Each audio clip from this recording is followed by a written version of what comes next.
বস্তুত এটাই শেষ জামানা, যখন সাদাকে কালো মনে হবে, কালোকে সাদা মনে হবে, হককে বাতিল মনে হবে, বাতিলকে হক মনে হবে, যেটা ন্যায় ওটাকে অন্যায় মনে হবে, যেটা অন্যায় সেটাকেই ন্যায় মনে হবে। নবী সাল্লাল্লাহু আলাইহি ওয়াসাল্লাম বলে গিয়েছেন, আনতারিদা লামাতু রাব্বাতুহা, শেষ জামানায় দাসী তার মনিবকে জন্ম দিবে। দাসী তার মনিবকে জন্ম দিবে, কখনো দাসী তার মনিবকে জন্ম দেয় না। মানে ন্যায় অন্যায়, হক বাতিল, সত্য মিথ্যা, এগুলোর মানদণ্ড উল্টে যাবে। ন্যায় হবে অন্যায়, অন্যায় হবে ন্যায়, হক হবে বাতিল, বাতিল হবে হক। যেটা সত্য সেটাই মিথ্যা মনে হবে, যেটা মিথ্যা সেটাই সত্য মনে হবে, যেটা অন্ধকার সেটাকে আলো মনে হবে, যেটা আলো সেটাকে অন্ধকার মনে হবে। আনতারিদা লামাতু রাব্বাতুহা, হালালকে মানুষ হারাম করবে, হারামকে হালাল করবে। আমার কথা বুঝতে পারছেন কি না? বেশি গভীর হয়ে যাচ্ছে, আমি সহজ করার চেষ্টা করছি। এখন আসেন, আল্লাহ পাক বলছেন, ওয়াইয ক্বালা রাব্বুকা লিল মালায়েকা, হে নবী মুহাম্মদ বলেন সাল্লাল্লাহু আলাইহি ওয়াসাল্লাম, স্মরণ করেন সেই সময়ের কথা। আল্লাহ নবীকে বলা হচ্ছে স্মরণ করেন সেই সময়ের কথা, মানে মহাবিশ্বের লক্ষ লক্ষ বছর আগে, হয়তো কোটি কোটি বছর আগে। ওয়াইয ক্বালা রাব্বুকা লিল মালায়েকা, আপনার রব এই ফেরেশতাদেরকে বলেছিলেন। কাদেরকে বলেছিলেন? কি বলেছিলেন? ইন্নী জাইলুন ফিল আরদি খলিফা, আমি এই আরদে মানে পৃথিবীতে আমার খলিফা পাঠাতে চাই। সুবহানাল্লাহ। পৃথিবীতে কেউ ছিল না এর আগে, জিন জাতি ছিল। জিন জাতি, কোন জাতি? জিন জাতি বলে একটা জাতি আছে, বিশ্বাস করেন তো নাকি? আচ্ছা, এখন এই জিন জাতি যখন ফাসাদ সৃষ্টি করে, আল্লাহ পাক ওদেরকে সরিয়ে দেন, দিয়ে আল্লাহ পাক নতুন করে কোনো সৃষ্টি পাঠানোর ইরাদা করেন, তখন ফেরেশতাদেরকে বলেন যে আমি পৃথিবীতে আমার খলিফা পাঠাতে চাই। কি পাঠাতে চাই? শব্দটা আবার বলেন, খলিফা। আচ্ছা, এবার আসেন তো, ফেরেশতারা বলেন আতাজআলু ফিহা, আপনি কি এমন কাউকে সেখানে পাঠাতে চাচ্ছেন, মাইয়ুফসিদু ফিহা, যে পৃথিবীতে গিয়ে ফাসাদ সৃষ্টি করবে, দাঙ্গা হাঙ্গামা ফাসাদ সৃষ্টি করবে, ওয়াসফিকুদ দিমা, এবং একে অপরের রক্ত ঝরাবে, রক্তপাত ঘটাবে। ওয়া নাহনু নুসাব্বিহু বিহামদিকা ওয়া নুকদ্দিসু লাক, অথচ আমরাই তো আপনার প্রশংসা করি, তাসবিহ পাঠ করি, কি প্রয়োজন? আপনি কি এমন কাউকে পাঠাতে চাচ্ছেন যে পৃথিবীতে গিয়ে দুইটা কাজ করবে? ফেরেশতারা বলেছেন কয়টা কাজ করবে? এক, বলেন, ফিতনা ফাসাদ সৃষ্টি করবে। দুই, একে অপরের রক্তপাত ঘটাবে। পুরো বিশ্বের দিকে তাকায় দেখবেন এবার, এই মানব জাতি এই দুইটা কাজ করতেছে, হয় ফিতনা ফাসাদ সৃষ্টি করতেছে, অথবা রক্তপাত ঘটাচ্ছে। এখানে ভাই ভাই রক্ত ঝরাচ্ছে, প্রতিবেশী প্রতিবেশীর, কোনো সময় সামাজিক এক দল আরেক দলের, কোনো সময় এক রাজনৈতিক দল আরেক রাজনৈতিক দলের, কোনো সময় এক বিশ্বের একটা দেশ আরেকটা দেশের। পুরো বিশ্বের ছোট থেকে বড় যে স্তরে আপনি উঠবেন দেখবেন রক্তপাত রক্তপাত রক্তপাত। নবীজি বলে গিয়েছিলেন শেষ জামানায় এই রক্তপাতটা প্রচুর বাড়বে, এত বাড়বে যে হত্যাকারী জানবে না কেন তাকে মারলাম, আর নিহত ব্যক্তিও বুঝবে না কেন আমি মরলাম। সুবহানাল্লাহ, চিন্তা করতে পারেন? যারা জানে না যে কেন তাকে, আর যারা মারছে ওরাও জানে না কি কারণে মারছে, কি অপরাধ ওঠেছে। ইয়েমেনের বাচ্চারা জানে না কেন সে করলো, আর যে ফেললো সেও জানে না কি জন্য ফেললাম। আপনারা রাস্তায় গন্ডগোল করতে যান অনেক সময়, যে বের হয় সেও জানে না কেন, কিসের উদ্দেশ্যে লড়ছি, আর যে মারে সেও জানে না কি জন্য ভাইকে মারলাম। এটা শেষ জামানা। হত্যাকারী ব্যক্তি জানবে না যে কেন আমি হত্যা করছি, মাকতুল জানবে না যে কেন আমি মরলাম। শেষ জামানা হারাজ বাড়বে, হারাজ হারাজ হারাজ। নবীজি বলছেন হারাজ বাড়বে, সাহাবীরা বলছেন হারাজ কি ইয়া রাসূলুল্লাহ? নবীজি বলছেন যে মানে অস্বাভাবিক হারে হত্যাকাণ্ড বাড়তে থাকে। আমি পরিসংখ্যান দিয়ে দিই আপনাকে দুইটা। শুধু প্রথম বিশ্বযুদ্ধেই এই 4-5 বছরের মধ্যে প্রায় 1.5 থেকে 2 কোটি মানুষ মারা গেছে। কত কোটি? আর আরো বেশি, অনেকে বলেন 2.5 কোটি 3 কোটি, আমি একটা মিনিমাম রেঞ্জ বললাম। আর দ্বিতীয় বিশ্বযুদ্ধে মারা গেছে প্রায় 6 থেকে 7 কোটি। 6 থেকে 7 কোটি। শুধু আমেরিকার একটা পারমাণবিক বোমা যেটা জাপানে পড়েছে হিরোশিমায়, ওতেই লক্ষ লক্ষ লোক মারা গেছে। এখন পর্যন্ত ওদের যে বংশ পরম্পরা, ওই যে পারমাণবিক বোমার যে প্রভাব, এটা এখন পর্যন্ত আছে। নাগাসাকিতে যেটা পড়েছে দ্বিতীয় বোমা, ওটার নাম ছিল ফ্যাটম্যান, আর প্রথমটার নাম ছিল লিটল বয়। এইগুলো অনেক আগের বোম। আর এখনকার পারমাণবিক বোমগুলো কত শক্তিশালী এটা বলার অপেক্ষা রাখে না। একটা পুরো দেশকে এক মুহূর্তে উড়াই দিতে পারে। বাংলাদেশের মতো একটা ছোট্ট দেশ, এরকম ছোট্ট একটা দেশকে একটা বোমা দিয়ে উড়িয়ে দেওয়া সম্ভব। ইংল্যান্ডের মতো একটা দেশকে একটা রাশিয়ান হাইপারসনিক ক্ষেপণাস্ত্র দিয়ে উড়িয়ে দেওয়া সম্ভব। আর এখনকার সমরবিদ্যা নিয়ে যারা ঘাটাঘাটি করেন তারা এটা আশঙ্কা করছেন যে প্রথম বিশ্বযুদ্ধের মতো, দ্বিতীয় বিশ্বযুদ্ধের মতো আরও একটা তৃতীয় বিশ্বযুদ্ধ হয়তোবা বিশ্ববাসী দেখতে যাচ্ছে। হয়তোবা, আল্লাহ ভালো জানেন, আমরা তো গ্যারান্টি দিয়ে বলতে পারবো না, কিন্তু পরিস্থিতি ওরকমই মনে হচ্ছে। তবে এতটুকু জেনে রাখেন, হাদিসের মধ্যে মালহামা নাম একটা শব্দ আছে। কি শব্দ? নবীজি বলেছেন ইউফ্রেটিস নদী, মানে ফোরাত নদী। ইউফ্রেটিস কোন নদী? এই ফোরাত নদী অচিরেই তার ভূগর্ভস্থ সোনার পাহাড় বের করে দিবে। ফোরাত নদী অচিরেই তার সোনার পাহাড় বের করে দিবে, এবং ওই সোনাকে নিয়ে মারামারি করতে আসবে যে মানুষগুলো, তাদের মধ্যে প্রত্যেক 100 জনের মধ্যে 99 জন মানুষ মারা যাবে। আর একজন ব্যক্তি যে বেঁচে থাকবে সে ধারণা করবে আমি সেই ব্যক্তি যে সোনাটা পাবো। আর মুসলিমদেরকে নবীজি বলছেন তোমরা যদি ওই সময় ওই জায়গায় থাকো, কোনো মুসলমান যদি সেটা দেখে, তোমরা সেই সোনায় হাতও দিবে না। আর একটা হাদিস এসেছে যে অচিরেই রোমকরা, পশ্চিমারা আরবদের সাথে চুক্তি ভঙ্গ করবে এবং 80টা পতাকা নিয়ে তাদের বিরুদ্ধে যুদ্ধে নেমে যাবে। কয়টা পতাকা? 80টা। এবং প্রত্যেক পতাকার নিচে থাকবে 12,000 করে সৈন্য। কত হাজার? একটা যুদ্ধে এত বেশি 99% মানুষ মারা যাওয়াটা স্বাভাবিক না, এটা অস্বাভাবিক। ঢাল তলোয়ার AK-47 যুদ্ধে এমনটা হবে না বা হয় না। হয়তো এমন কোনো অস্ত্র সেখানে প্রয়োগ করা হতে পারে, এটা আমাদের ধারণা, আল্লাহ ভালো জানেন, যেই অস্ত্রগুলো দিয়ে অল্প সময়ে বেশি বেশি মানুষ মেরে ফেলা সম্ভব। ঠিক যেমন এখনকার নিউক্লিয়ার ওয়েপেন্স বা থার্মোনিউক্লিয়ার ওয়েপেন্স হতে পারে, আল্লাহ ভালো জানেন। তো বিশ্ববাসী এরকম একটা মালহামা দেখার অপেক্ষায় আছে।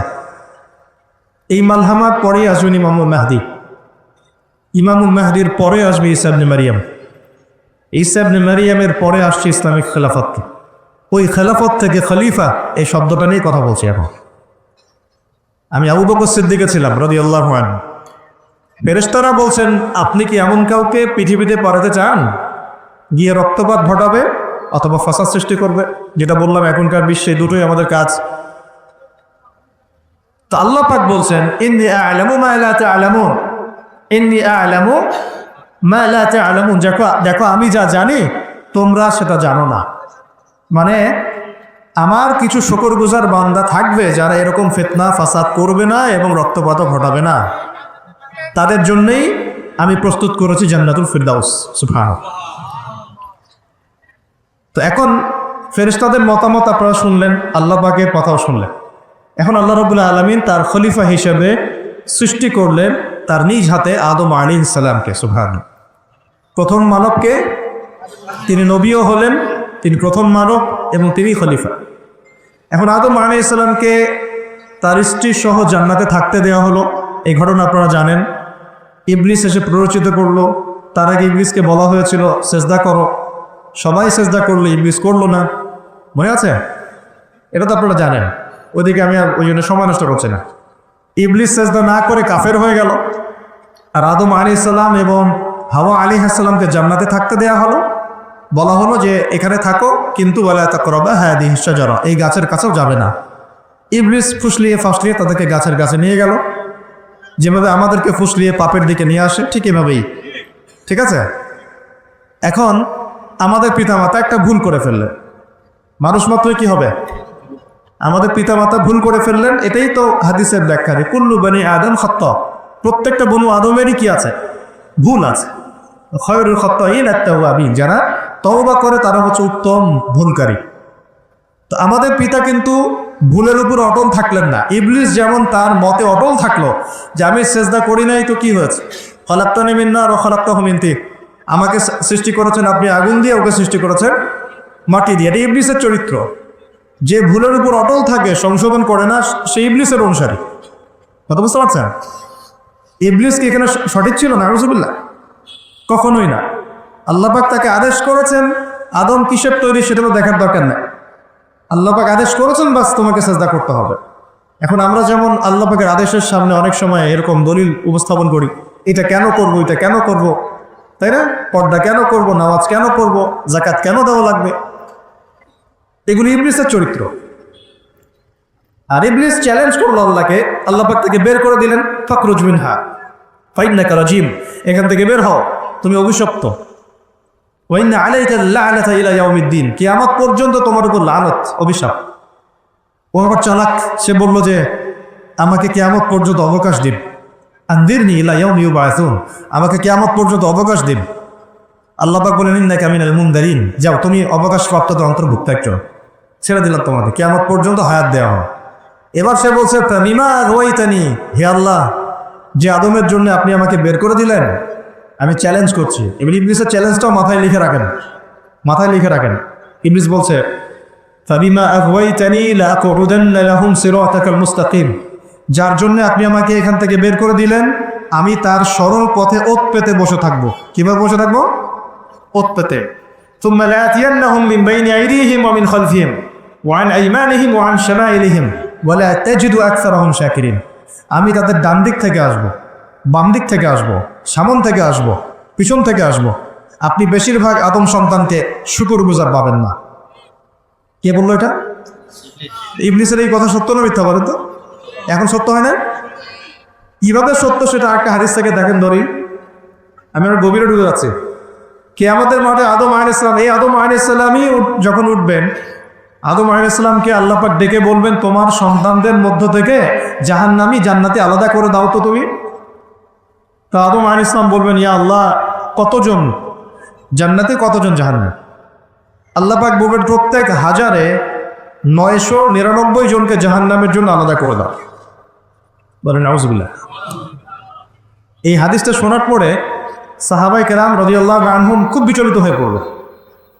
তখন নবী সাল্লাল্লাহু আলাইহি ওয়াসাল্লাম আশ্বস্ত করলেন যে ওই যে 1% জান্নাতি দেখা যাচ্ছে, এগুলো উম্মতে মুহাম্মাদের মধ্যেই বেশি হবে ইনশাআল্লাহ।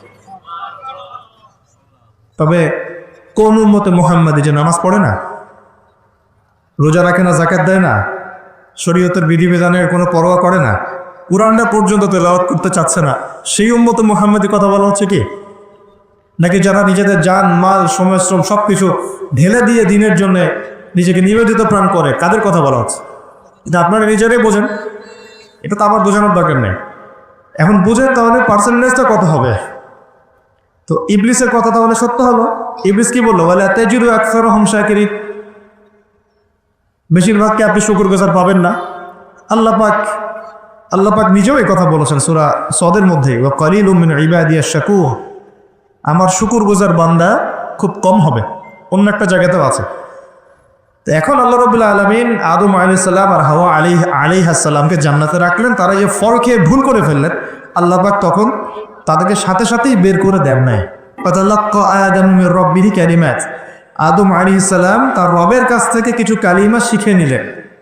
ফাতাবা আলাইহি, ওই কালিমা যে আল্লাহ রাব্বুল আলামিনের কাছে তিনি তওবা করলেন। ইন্নাহু হুয়াত তাওয়াবুর রহিম, এবং আল্লাহ পাক তওবা কবুল করে তাকে মাফ করে দিলেন। ওই বাক্যটা কি ছিল সেটা একটু শুনি। ওই বাক্যটা ছিল রব্বানা, আমার সাথে বলেন, রব্বানা যালামনা আনফুসানা ওয়া ইন লাম তাগফির লানা ওয়া তারহামনা লানাকুনান্না মিনাল খাসিরিন।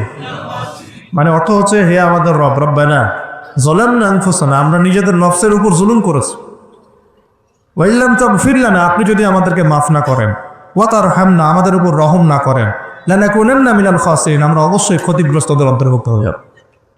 এই কালিমা শিখলেন কে? আদম আলাইহিস সালাম তার রবের কাছ থেকে।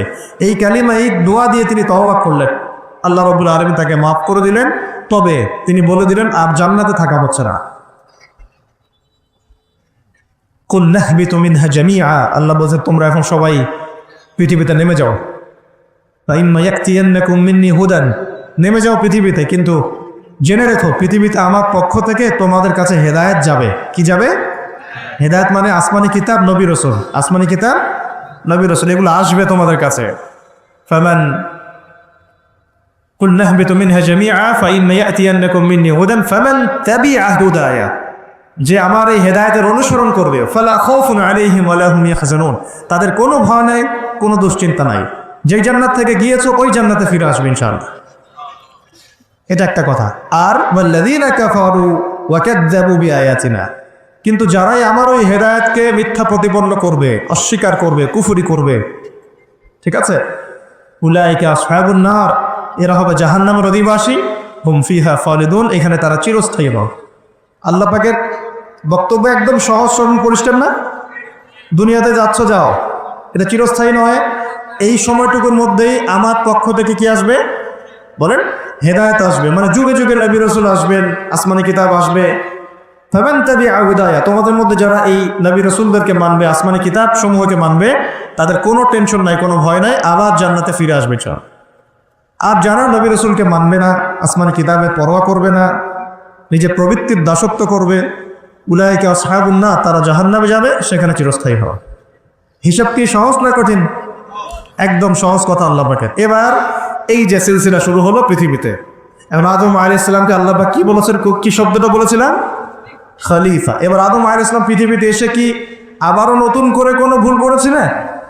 বলেন তো দেখি। উত্তর না, করেন নাই। মানে কান্নাকাটি করতে করতেই বছরের পর বছর চলে গেছে, শুধু কাঁদতে কাঁদতেই বছরের পর বছর চলে গেছে। পরবর্তী ভুল যেটা আমরা দেখি সেটা হলো হাবিল আর কাবিলের ভুল। কাবিল তার ভাই হাবিলকে হত্যা করেছে, তাই না? হিংসার বশবর্তী হয়ে। ওই যে এখনো দেখবেন আমাদের সমাজে যে ভাইয়ে ভাইয়ে মারামারি, এটা সেই হাবিল কাবিলের সুন্নাত।